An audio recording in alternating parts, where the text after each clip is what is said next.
যস্য প্রসাদাদ ভগবৎ প্রসাদ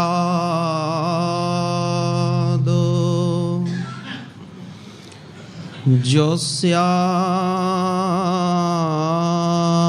প্রসাদান্যগতি কুতোপি ধ্যেয়ং স্তুবং তস্য যশস্ত্রীসন্ধম বন্দে গুরুশ্রীচরণারবিন্দম আজানুলম্বিত ভুজৌ কনকাবদাতৌ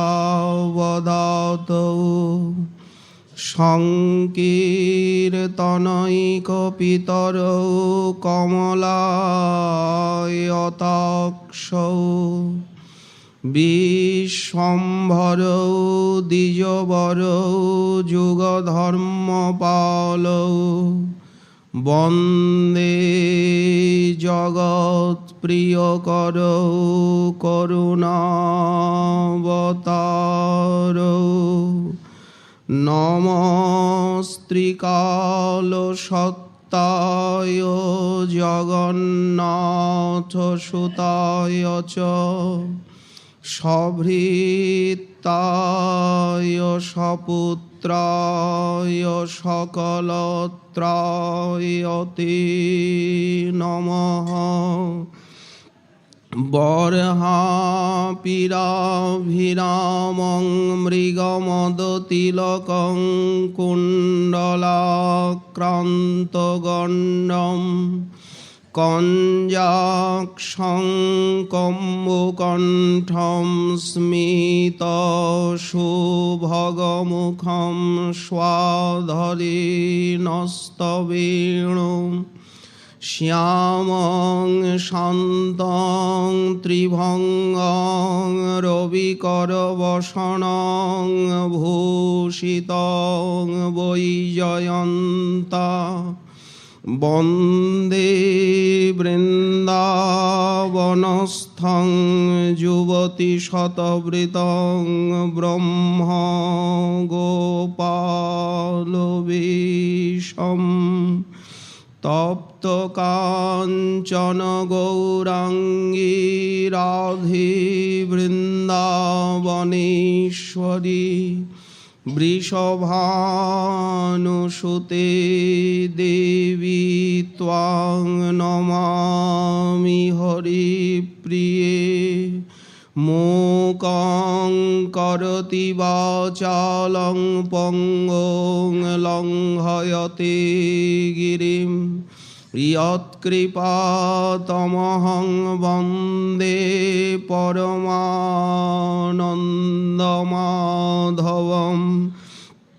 বাঞ্ছাকল্পতরুভ্যশ্চ কৃপাসিন্ধুভ্যৈব চ পতিতানাং পাবনেভ্যো বৈষ্ণবেভ্যো নমো নমঃ। হরি ভক্তি পরাজে চ হরিনাম পরায়ণা দুর্বৃত্তা বা সুবৃত্তা বা তেষাং নিত্যং নমো নমঃ। নমো ধর্মায় মহতে নমঃ কৃষ্ণায় বিধসে ব্রাহ্মণেভ্যো নমস্কৃত্য ধর্মাन् বক্ষ্যে সনাতনাन् নারায়ণং নমস্কৃত্য নরং চৈব নরোত্তমং দেবীং সরস্বতীং ব্যাসং ততো জয়মুদীরয়েৎ। জয় রূপ সনাতন ভট্ট রঘুনাথ শ্রীজীব গোপাল ভট্ট দাস রঘুনাথ এই ছয় গোসাইয়ের করি চরণ বন্দন, যাহা হইতে বিঘ্ন নাশ অভীষ্ট পূরণ। দুর্গমে পথিমেন্ধস্য স্খলৎপাদগতির্মুহ, সকৃপা যষ্ঠিদানেন সন্ত সন্ত্যবলম্বনম।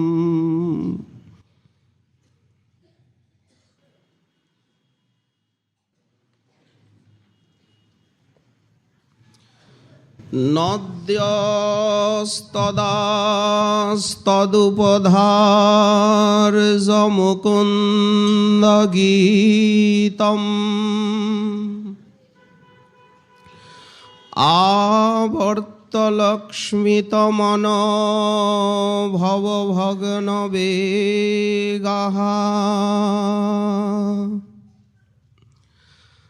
আলিঙ্গনস্থগিতমূর্মিভুজৈর্মুরারে, গৃহ্ণন্তি পাদযুগলং কমলোপহারঃ।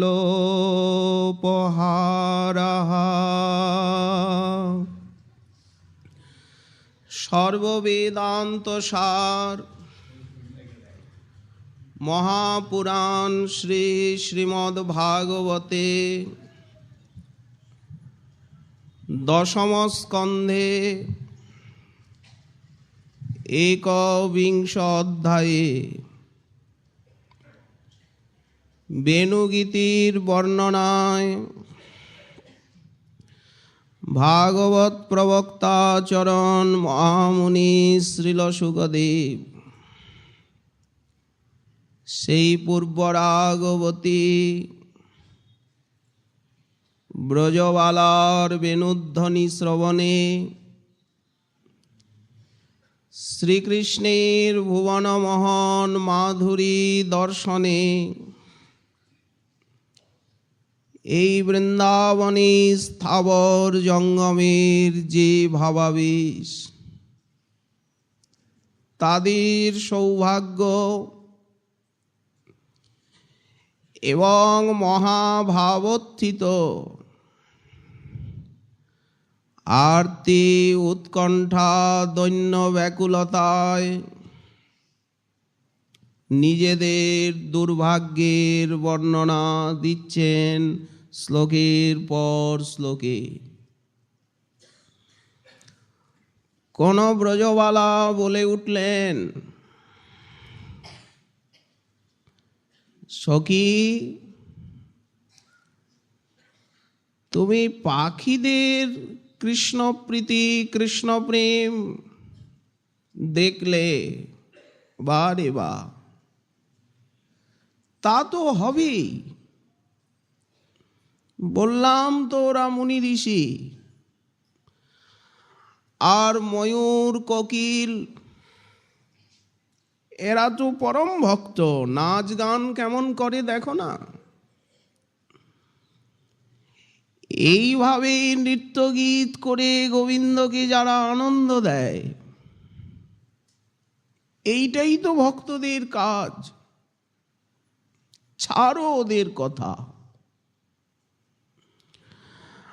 আমি বলি মানস গঙ্গা, কালিন্দী, পারল গঙ্গা,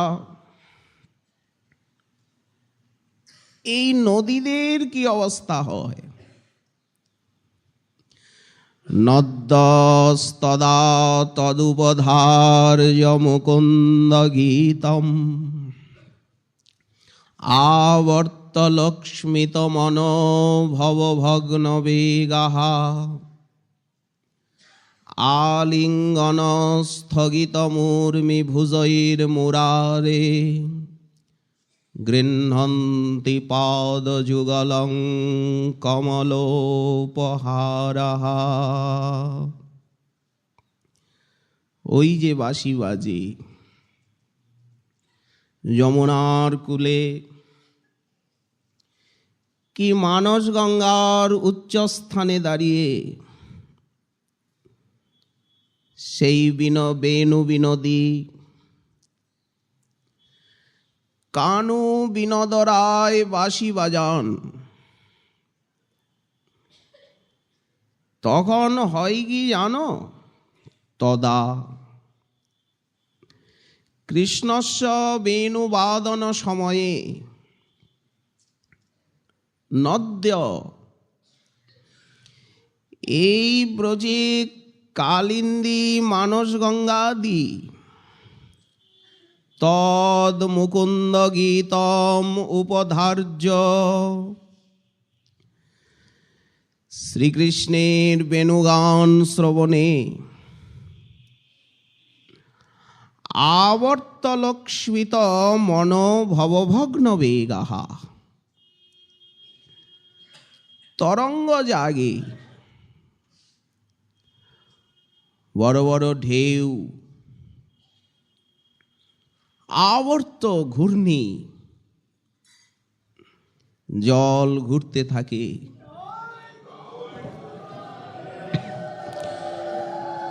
ফুলে ফেপে অস্থির হয় নদীবক্ষ। আচ্ছা, রাশি রাশি ফেন উদ্গার করে। এই যে ঢেউ বড় বড়, এই যে ঘূর্ণি, নদীগুলির বুকে উপচে পড়ে জলরাশি, তারপরে রাশি রাশি ফেনের উদ্গার। এগুলিকে সখী তুমি কি বলে মনে করো? আমার মনে হয় কি মদনাবেশে এরা বিমোহিত। আমরা যেমন গোবিন্দের বেণুধ্বনি শ্রবণ করে মদনে আলুলায়িত আকুলায়িত, চিত্ত আমাদের উদ্বেলিত মথিত, তেমনি নদীগুলি গোবিন্দের বেণুনাদ শ্রবণ করে আবর্ত সমাকুল এবং বেগবিহীন হয়ে তারা কামেন ভগ্ন বেগ যাসাম, তাদের অন্তরে জাগে কাম, কৃষ্ণ সেবার বিপুল লালসা। তখন তাদের গতি ভঙ্গ হয়ে যায়। উর্মি ভুজয়ী তরঙ্গগুলি জানো, ওই ঢেউগুলি তাদের বাহু। যেখানে নদীর তীব্র স্রোত, সেখানে তো কমল বিকশিত হয় না। যেখানে জলটা দাঁড়িয়ে যায় কুলে কুলে, খাঁচে খাঁচে, আঁকে বাঁকে, সেখানে রাশি রাশি কমল বিকশিত হয়। যখন জল উপচে পড়ে, বুক ভরে যায় গতিরুদ্ধ আবর্ত, তখন সেই সলিলের বেগে কমল রাশি যেন উৎপাটিত হয়। কমলগুলি একত্রিত, আর সেই তরঙ্গে কমলগুলি যখন ভাসমান হয়ে উপরে তটের দিকে সঞ্চালিত হয়, গোবিন্দ বাঁশি বাজাচ্ছেন ওই সুউচ্চ তটে, তখন মনে হয় তারা তরঙ্গরূপী বাহুতে কমল উপহার নিয়ে আর শ্রীকৃষ্ণকে আলিঙ্গন করে। ওই যে জল উপরে উঠছে, তরঙ্গ যেন বাহু, তারা গোবিন্দকে আলিঙ্গন করতে আকুল হয়ে এগিয়ে যায়। আর কমল উপহার নিয়ে যায় প্রিয়জনকে, তো প্রিয়জনের কাছে কি খালি হাতে যেতে আছে? সে কি কথা? তার পাদযুগল ধারণ করে। উচ্ছ্বসিত জলরাশি গোবিন্দের চরণ কমলকে যেন স্পর্শ করে। এইভাবেই প্রেমের দেবতার চরণে তারা প্রেমার্ঘ্য নিবেদন করে মনের আকুতি পীড়িতি তারা জ্ঞাপন করে। কৃষ্ণানুরাগী ব্রজদেবীগণ তারা নিজের মতোই মানসগঙ্গা কালিন্দীকে নায়িকা কৃষ্ণ প্রণয়িনী বলে মনে করছেন, নায়িকার মতোই উৎপ্রেক্ষা করছেন। আশ্চর্য তাদের এই প্রেমের পূর্ণ প্রতাপ।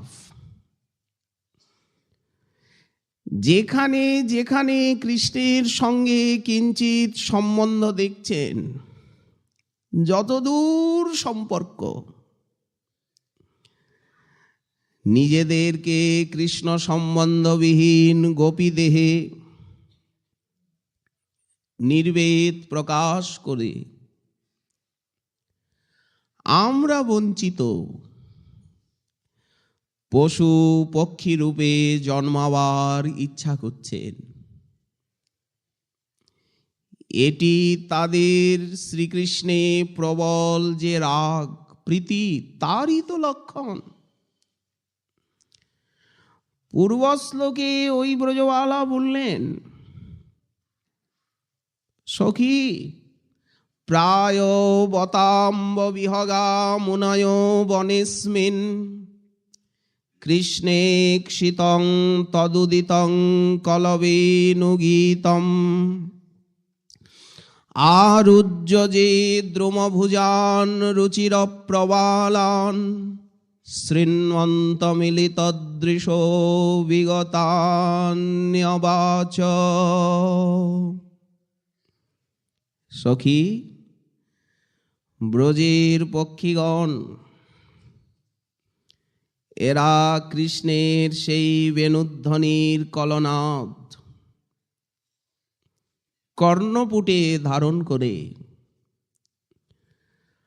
আর রূপামৃত নয়নের দ্বারা পান করে ওই বৃক্ষ শাখায় বসে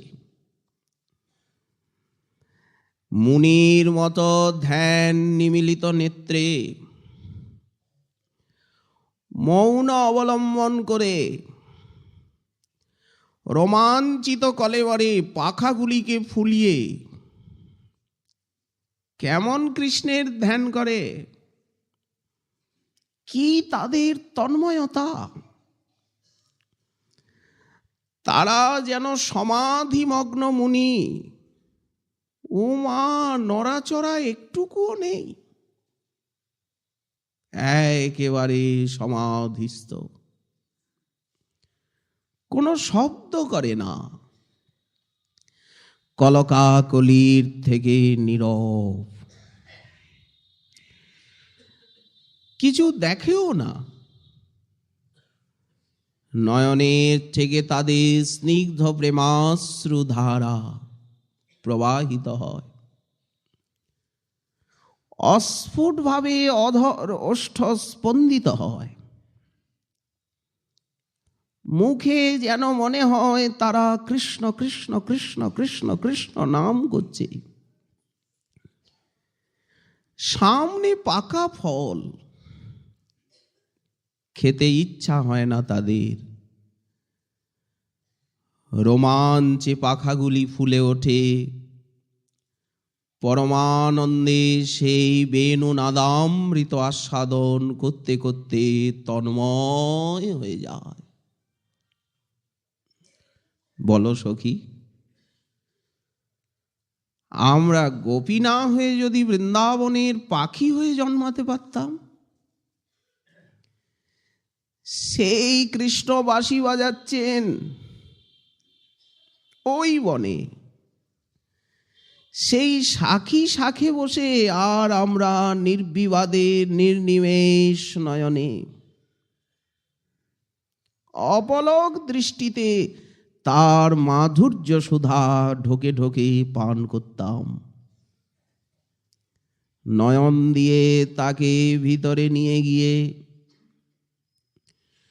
হৃদয়ে তাকে নিবিড় আলিঙ্গন করে এই মদন তাপকে শীতল করতাম। সে তো হওয়ার রাস্তা নেই। বিধাতা এইভাবেই কি আমাদের নারী জন্ম দিয়ে বঞ্চিত করলেন? পশু পাখি হয়ে জন্মাতে চাইছেন নিত্য প্রিয়াগণ।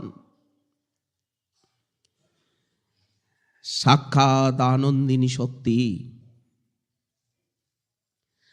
তারাই তো গোবিন্দকে সামরস মধু পান করান। বহু কান্তা বিনা নহে রসের উল্লাস, সেই রসের আস্বাদন লাগি সহায় লাগি বহুত প্রকাশ। এরা তো রাধারানীর কায়ব্যূহ,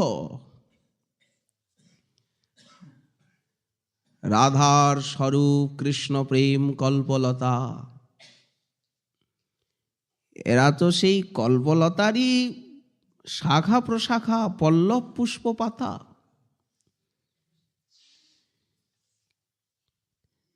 এরা সব মহালক্ষ্মী স্বরূপিণী, রূপে গুণে অনুপমা, রাই রঙ্গিনীর সব সঙ্গিনী। তারা সবাই উজ্জ্বল রস চিন্তামণি, প্রেম তরঙ্গিনী, বিশুদ্ধ নির্মল প্রেমত্তটিনী, যাদের ভাবের কথা শ্রবণ করলে আশু হৃদরোগ দূরীভূত হয় এবং সর্বোত্তম সেই গোপিকা অনুসারিণী পরাভক্তি লাভ হয়। যাদের এতখানিক মহিমা, ভাবা যায় কি যে তারা পশু পাখি হয়ে জন্মাতে চাইছেন?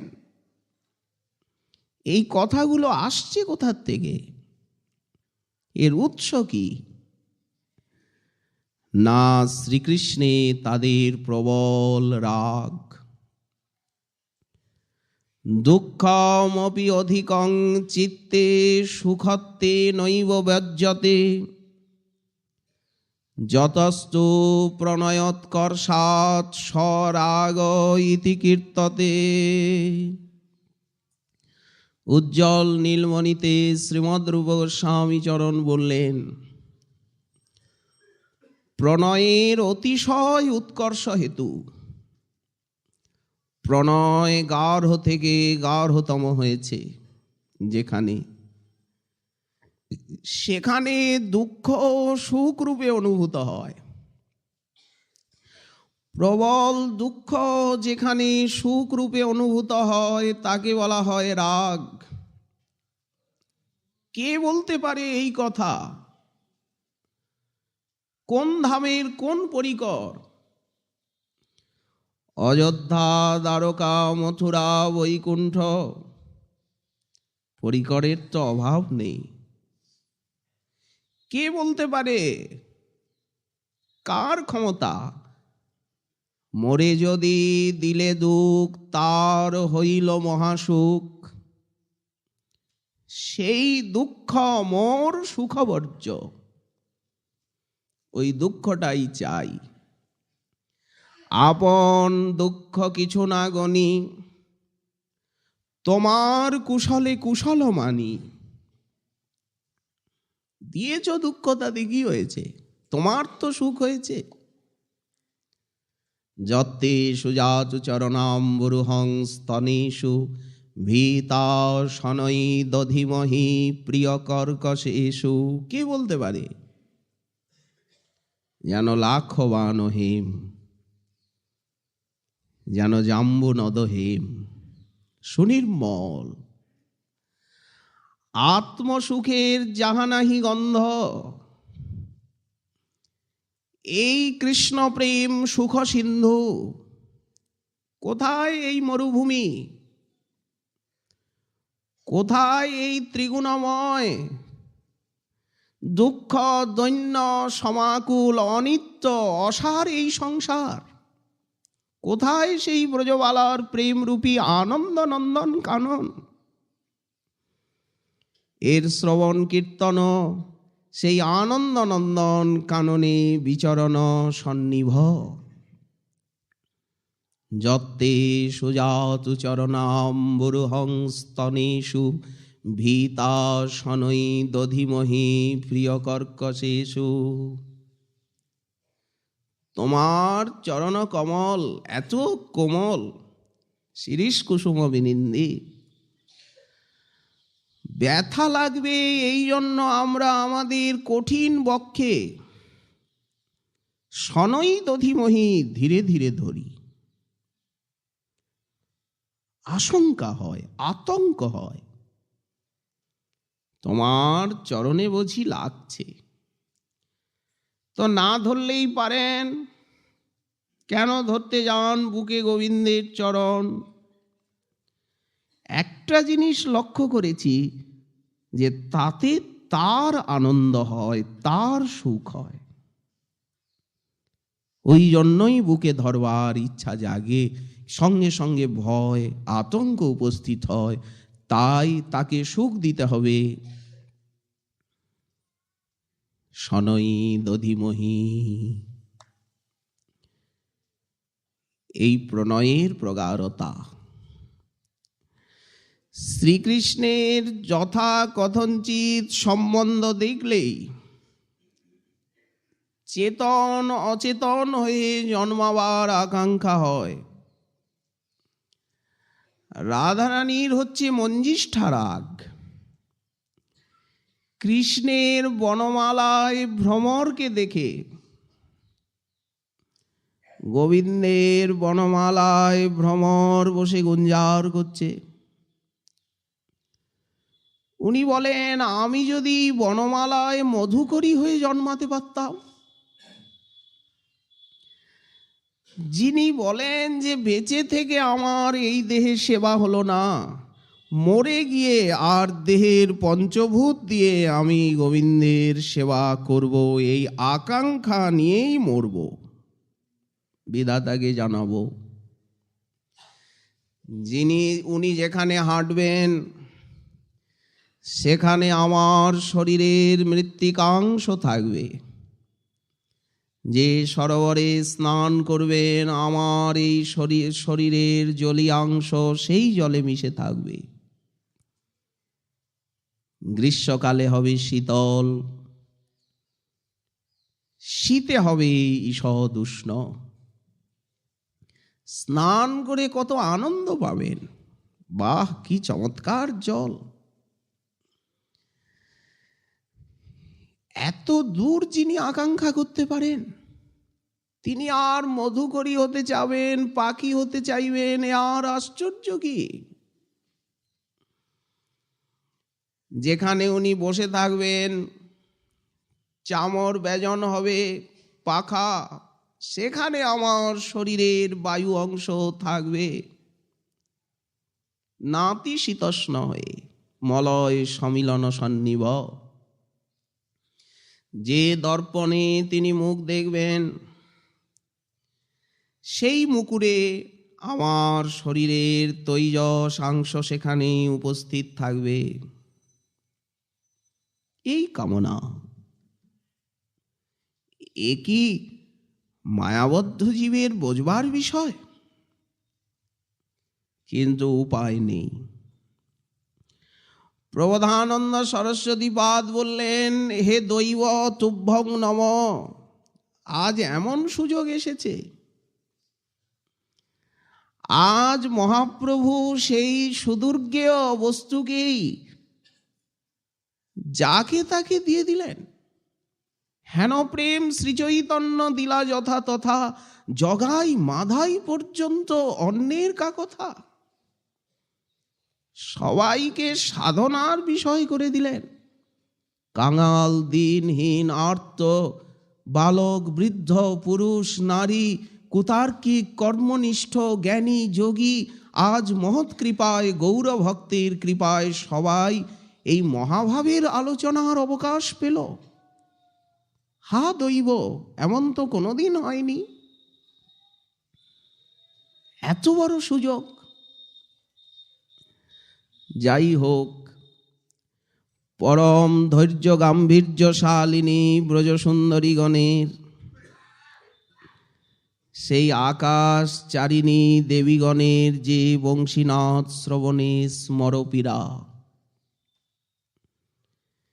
সেটা যখন তারা বলছিলেন, তখন তাদের হৃদয়ের যে অবহিথ্যা ভাব, সেটা অনেকটাই সরে গিয়ে যথার্থ মনোভাব ব্যক্ত হয়ে গেল। সেইটাকেই চাপা দেওয়ার জন্য বাৎসল্যবতী গাভীগণের কথা, আত্মারাম মুনি ব্রজের পক্ষীগণের যে বেণুনাথ শ্রবণে আবিষ্টতা, সেটা বর্ণনা করলেন। এখন এই শ্লোকে যমুনা, মানসগঙ্গা প্রভৃতি নদীগণের যে বেণুনাথ শ্রবণে ভাব বিকারের উল্লেখ করতে গিয়ে বিবশা হলেন তারা। আশ্চর্য, এরা তো অচেতন। এই যে জলময়ী নদী মানসগঙ্গা, কালিন্দী, এদের বংশীনাথ শ্রবণে কামবিকার। তারা বলছেন এরা অচেতন। জলময়ী নদী, কালিন্দী, মানসগঙ্গা, এদের কামবিকার জাগলো, এই উৎপ্রেক্ষা। এতে তাদের যে রাগের উৎকট্টবশত অবহিথ্যা ভাবের অবগম হলো, তাদের আন্তরিক ভাবের কিঞ্চিত অভিব্যক্তি ঘটল। অবশ্য একথা বলতেই হবে যে জলময়ী নদী সমূহে যে শ্রীকৃষ্ণের বংশীনাথ শ্রবণে কোন প্রকার ভাব বিকার দশা সম্ভব নয়, কিন্তু ব্রজদেবীগণের সেই মহাভাবের প্রভাবে স্থাবর জঙ্গমে নিজের যে ভাবের অভিব্যক্তি ঘটে থাকে, সেইটাই এখানে বর্ণনার বিষয়। তাদের কি হচ্ছে না হচ্ছে সেটা পরে। এদের যে স্থাবর জঙ্গমে নিজ ভাবের অভিব্যক্তি, সেইটি বোঝবার বিষয়। ছেড়ে দিন এদের কথা। সাধন সিদ্ধ মহাভাগবত ভক্তেও স্থাবর জঙ্গমে নিজ ভাবের অভিব্যক্তি দৃষ্ট হয়। মহাভাগবত দেখে স্থাবর জঙ্গম, তাহা তাহা হয় তার শ্রীকৃষ্ণ স্ফুরণ। মহাভাগবত যখন স্থাবর জঙ্গম দেখেন, স্থাবর জঙ্গম দেখে না দেখে তার মূর্তি, সর্বত্র হয় তার ইষ্টদেব স্ফূর্তি। নবযোগীন্দ্র উপাখ্যানে উত্তম ভাগবতীর লক্ষণ যখন করা হচ্ছে, সেখানে হরিযোগীন্দ্র নিমি মহারাজকে কি বললেন? সর্বভূতেষু য পশ্যেদ ভগবদ ভাবমাত্মন ভূতানি ভগবত্যেব এষ ভাগবতোত্তম। যিনি সর্বভূতে নিজের ইষ্টের বিদ্যমানতা দর্শন করেন, আর স্বীয় উপাস্যে সর্বভূতকে দর্শন করেন। সর্বভূতে নিজ উপাস্যকে দর্শন করেন, আর ভগবানেও সর্বভূতকে দর্শন করেন। অথবা নিজের চিত্তে স্ফুরিত শ্রী ভগবান, সেই ভগবানকেই তিনি সর্বভূতে ভগবানের স্বীয় প্রেমের অনুরূপ প্রেমযুক্ত দেখেন। এই তো তিনি মহাভাগবতোত্তম। শ্রীমন মহাপ্রভু রামানন্দ রায়ের নিকট এই শ্লোক পাঠ করে ব্রজদেবীগণেরই দৃষ্টান্ত দিয়েছেন। বনলতা স্তরব আত্মনি বিষ্ণু ব্যঞ্জয়ন্ত ইব পুষ্পফলাঢ্যা প্রণত ভার বিটপা মধুপ্রেম হৃষ্টতনব মধুধারা ববৃষুস্ম। আচ্ছা, উত্তম ভাগবত যদি সর্বত্র নিজের ভাবেরই ছড়াছড়ি দেখেন, নিজের প্রেমানুরূপ সর্বভূতকে উনি দর্শন করেন, তাহলে এরা কোথায় আছেন? জলময়ী নদীর ভিতরে যে নিজের ভাবকে দেখবেন, উৎপ্রেক্ষা করবেন, এতে আশ্চর্য হওয়ার কোনো প্রশ্নই হতে পারে না। তাই বলছেন, নদ্যস্তদাস্তদুপধার্য মুকুন্দ গীতম আবর্তলক্ষ্মিতমনো ভবভগ্ন বেগাঃ আলিঙ্গন স্থগিতমূর্মি ভুজৈর্মুরারে গৃহ্ণন্তি পাদযুগলং কমলোপহারা। বাঁশি বাজছে ওই নদী তটস্থিত উচ্চভূমিতে। ঠিক সেই সময় তদা কৃষ্ণস্য বেণুনাদ সময়ে শ্রী কালিন্দী মানস গঙ্গাদ্যা নদ্য তারা মুকুন্দ গীতম উপধার্য। শ্রীকৃষ্ণের বেণুনাদ শ্রবণে মদনাবেশে বিমোহিত হয়। এই যে মদনাবেশ বলছেন, বিমোহিত তো সবচেয়ে বেশি এরাই হন।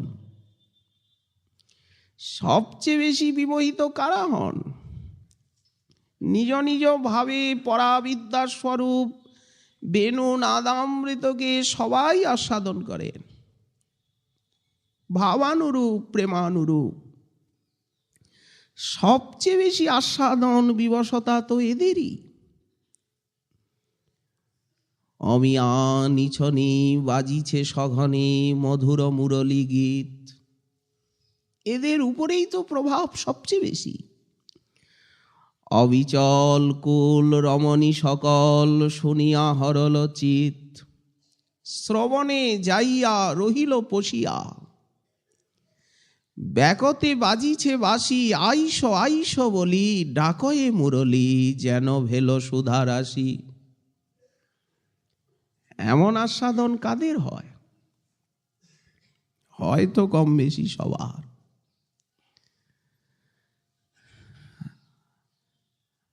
বাঁশি বাজে রাই সাজে পরি গেল উল, কি করিতে কি করে রাই সব হইল ভুল। চিরুনিটা কোথায়? আয়নাটা নিয়েই তো কেশ আঁচড়াচ্ছেন। মুকুরে আচরি রাই বান্ধে কেশভার, অঙ্গ প্রত্যঙ্গের বিস্মৃতি। পায়ে বান্ধে ফুলের মালা, না করে বিচার। চরণে কাজল পরে, নয়নেতে আলতা। এমন কারো হয়?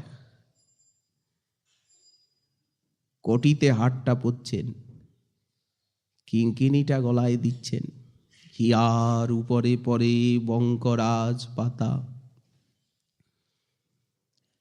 এদের মতো কেউই সেই নাদামৃত আস্বাদন করতে পারেন না। কৃষ্ণ মাধুর্যৈক প্রেমস্য সাধ্য, প্রেমেই সাধ্য কৃষ্ণ মাধুর্য।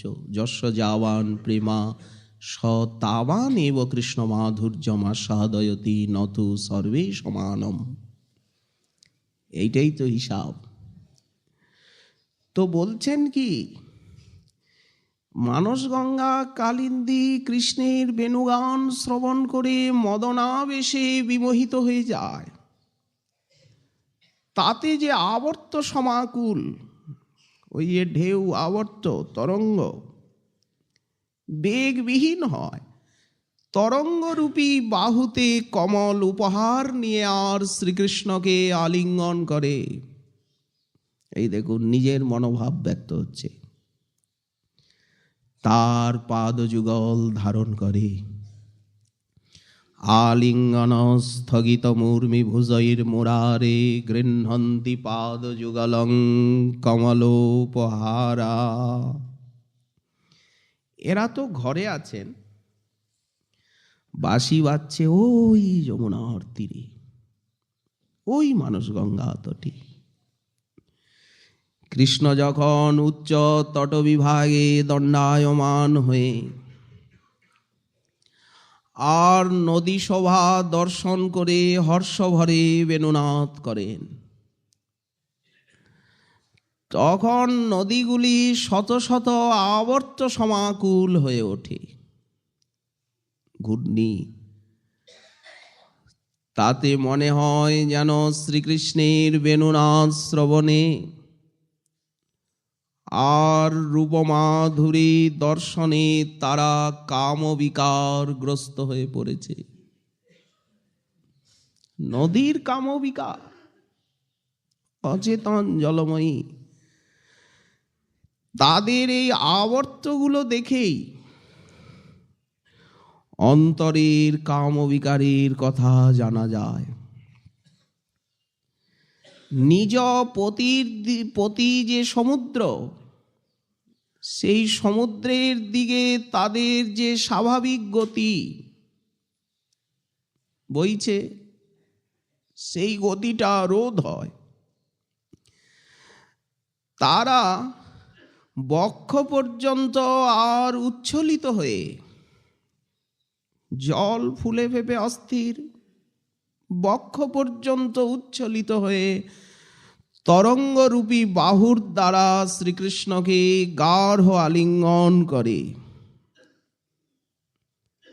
আলিঙ্গন স্থগিত মূর্মি ভুজৈর মুরারে।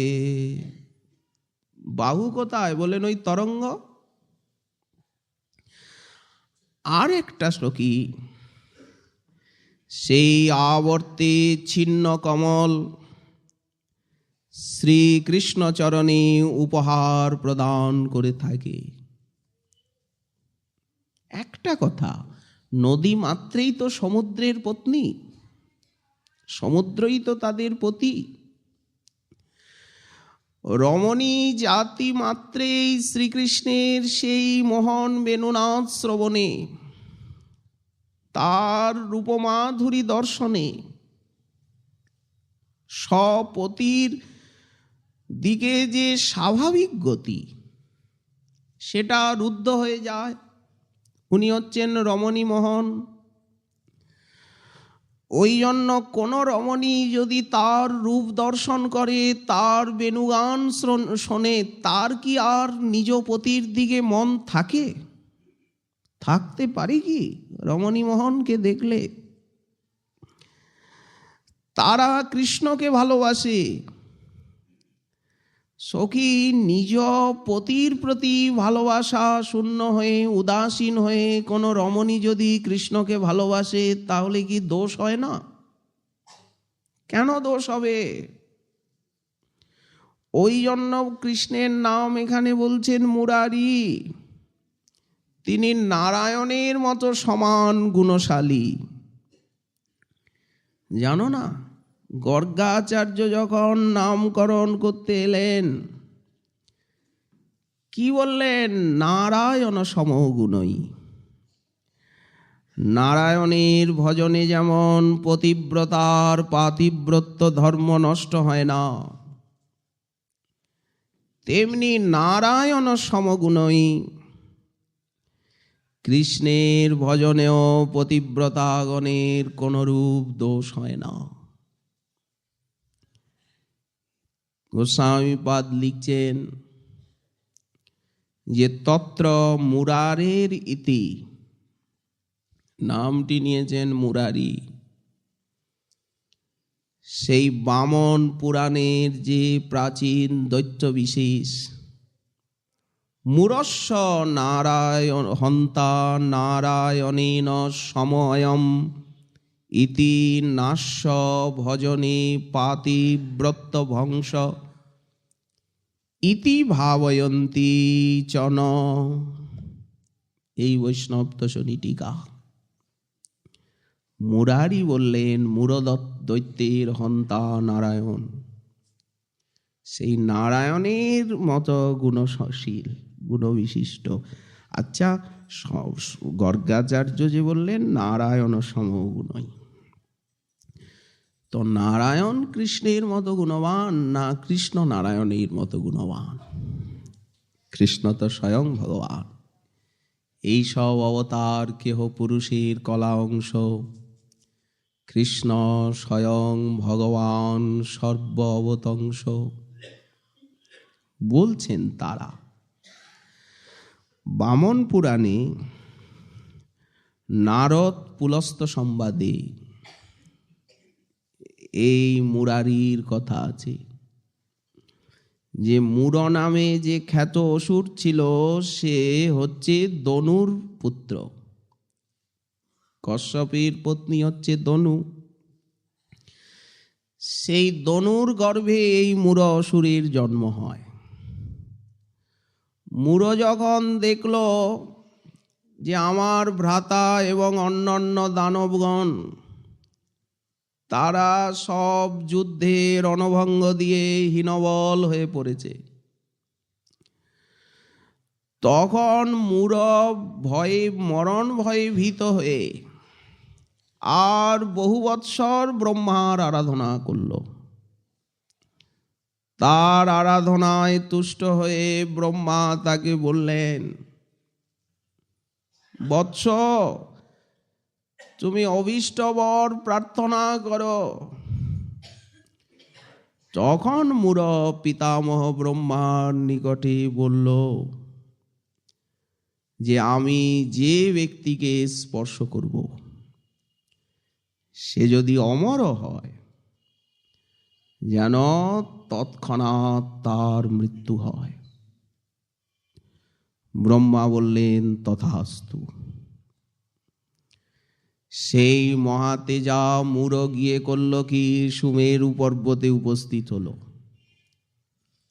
দেবগণ, যক্ষগণ, কিন্নর যাকে সামনে পায় তার সঙ্গে যুদ্ধের ইচ্ছা প্রকাশ করল, কিন্তু সকলে তার বরলাভের বৃত্তান্ত অবগত ছিল। কেউই তার সঙ্গে যুদ্ধ করতে সাহস করল না। তখন ত্রিলোক ভ্রমণ করে মুর যখন সমযোদ্ধা পেল না, শেষে যমলোকে যমের সঙ্গে যুদ্ধ করবার জন্য গিয়ে উপস্থিত। যম মহারাজ বললেন, আমি আর তোমার সঙ্গে কি যুদ্ধ করব, কাজ কারবার নিয়ে আছি এখানে, যাও নারায়ণের কাছে যাও। বিষ্ণু লোকে গিয়ে উপস্থিত, যে তোমার সঙ্গে যুদ্ধ করব। নারায়ণ হঠাৎ বলে ফেললেন, তোমার মতো দুর্বল লোকের সঙ্গে আমি যুদ্ধ করি না। আরে বাবা, যুদ্ধ করতে এসেই তোমার বুকটা কাঁপছে। নারায়ণ রহস্য করে বললেন, তোমার মতো হীনবল লোক, যুদ্ধ এখনো আরম্ভ হয়নি, আমার সামনে দাঁড়িয়েই আর তোমার বুক কাঁপছে। বিষ্ণু মায়ায় মোহিত হয়ে মূঢ় বলল, কই কই কোথায় কাঁপছে আমার বুক?